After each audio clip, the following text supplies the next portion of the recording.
최순실 게이트와 관련해서 박근혜 대통령에 대한 검찰 수사의 목소리가 높아지고 있습니다. 최순실 씨에 대한 구속 여부는 오늘 밤늦게 결정이 날 전망인데요. 김광삼 변호사와 관련 얘기 짚어보겠습니다. 안녕하세요. 네, 안녕하세요. 네. 자, 지금 영장 실질 심사가 진행이 되고 있는데요. 영장 떨어질까요?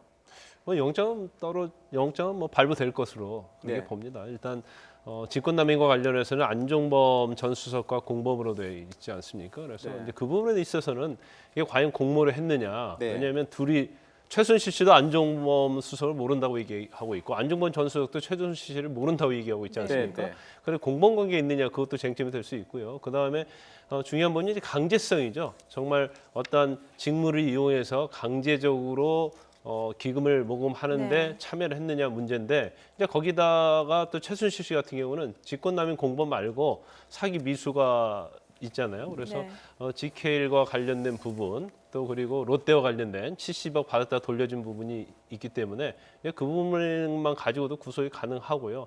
직권남용이 약간 법리적으로 논란이 있을 수 있지만 법원에서는 영장을 발부할 것으로 봅니다. 네. 영장 실질 심사가 아까 오후 5시쯤 끝났다고 전해드렸는데 네. 이 자리에 이제 최순실 씨 본인이 직접 참석을 했어요. 본인 네. 입을 통해서 뭔가 그 자리에서 소명을 했을 수도 있겠네요. 이게 아마 제가 볼 때는 최순실 씨의 어떤 성격도 좀 가미된 것 같아요. 예. 그래서 아. 이렇게 큰 사건에 있어서는 대부분이 영장이 발부될 가능성이 크다고 생각하기 때문에 네. 본인들이 되게 실질 심사에 들어간 걸 포기를 하죠. 예. 홍만표 그냐면 정윤호 그 사건 네. 네이처 리퍼블릭 네. 그런 경우에 있어서도 오히려 변호사가 피의자였는데 포기했지 않습니까? 예. 그런데 최순실 씨는 끝까지 내가 법정에 가서 나의 무죄를 다투겠다.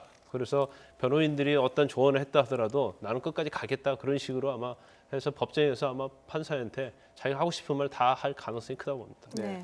지금 안종범 전 수석 같은 경우는 긴급 체포가 돼 있는데 그렇다면 역시 영장 청구가 또 되겠죠? 네, 그렇죠. 최순실 씨와 공범으로 돼 있잖아요. 근데 예. 최순실 씨에 대해서도 긴급 체포했다가 영장을 청구했거든요. 예. 예. 그렇다고 한다면 당연히 그 사건에 있어서는 주범이라고 할 수 있는 안종범 전 수석은 당연히 영장을 청구하는 게 맞을 겁니다. 예. 네, 이 최순실 씨가 지금 서울구치소에 수감이 돼 있는데요. 안종범 씨가 남부구치소로 수감이 되어 있어요. 일부러 떨어뜨려놨다 이런 얘기가 있는데요. 그 부분에 대해서 이제 여러 얘기가 있습니다. 그런데 예. 사실 원칙적으로 서울지검에서 유치를 할 때는 서울구치소에 예. 유치를 해요. 그런데 남부구치소는 천왕동에 있거든요. 상당히 좀 멉니다. 그런데 남부구치소는 한 5년 전에 영등포구치소가 남부구치소로 이전을 했어요. 예. 그 자리에 그래서 굉장히 시설이 어떻게 보면 대한민국에서 가장 좋은 그런 구치소 중에 하나라고 보면 될 것 같고요. 근데 서울구치소에다가 같이 유치를 해도 이제 만날 기회는 없어요. 왜냐하면 네.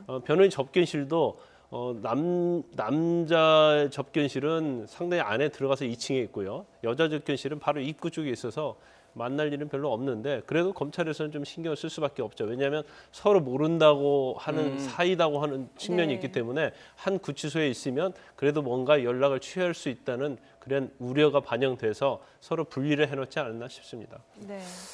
오늘 아침에 최순실 씨가 청와대 관저를 일요일 저녁마다 드나들었다 이런 보도가 나왔어요. 네. 그러니까 청와대도 최순실 씨 이런 지금 아직 청와대는 공식적으로 이제 검찰이 조사를 해봐야 안다고 하고 있는데 검찰 수사의 관점에서 볼 때 이 청와대를 드나들었다는 게 어떤 의미가 있는 겁니까? 그 부분도 굉장히 중요하다고 볼 수 있어요. 일단 청와대에 드나들었던 것은 거의 사실적으로 확인되고 있는 것 같습니다. 네. 그래서 청와대에 들어갔다고 한다면 누굴 만났느냐가 제일 중요하지 않겠습니까? 그래서 그 안에서 대통령을 만났느냐, 또 아니면 잠까지 자고 왔느냐. 그 안에 들어가면 결국은 본관과 정문과 한 200m 떨어져 있어요. 그러면 본관에 들어갈 가능성이 굉장히 크다는 거죠. 본관에는 부속실 비서관이 있거든요. 그런데 지금 정호성 제1부속실 비서관이 계속적으로 연설문이랄지 국가의 기밀에 관한 부분을 갖다가 이메일로 전송해 줬다 이제 그런 의혹을 받고 있기 때문에 이게 어떤 접촉이 있어서 안종범 전 수석과도 마찬가지고요.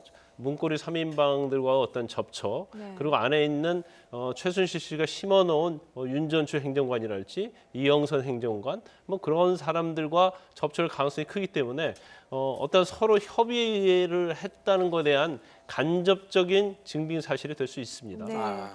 오늘 김현웅 법무부 장관이 필요하면 대통령 수사를 건의하겠다 이런 말을 해서 굉장히 이목이 주목이 되고 있어요. 대통령이 검찰 수사에 갈 가능성이 조금 더 높아졌다 이렇게 볼 수 있을까요?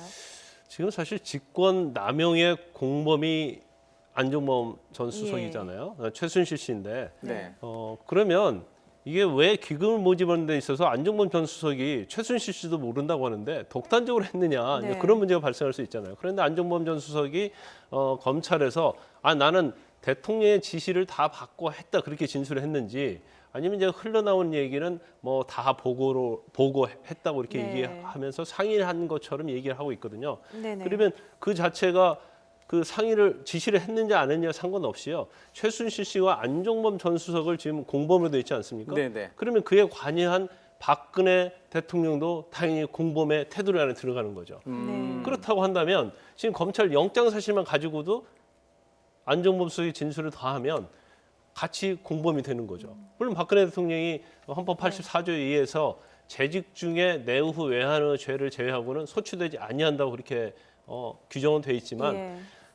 이것은 대통령에 대한 특권이에요. 불소추권은 대통령의 특권인데 특권 자체는요 엄격하게 해석해야 하는 거예요. 특혜를 주는 네. 거기 때문에 그게 만약에 소추 말고 수사까지 할 수 없다고 한다면 그것은 굉장히 너무 부당하게 확대 해석으로 볼 수 있기 때문에 네. 대통령 수사는 뭐 법적으로 문제가 없고요. 또 현재 돌아가는 어떤 상황을 보면 수사를 받을 가능성이 크다 그렇게 봅니다. 네. 알겠습니다. 검사 출신이죠. 김광삼 변호사와 함께 최순실 씨의 수사 관련 얘기 나눠봤습니다. 오늘 말씀 감사합니다. 네, 감사합니다.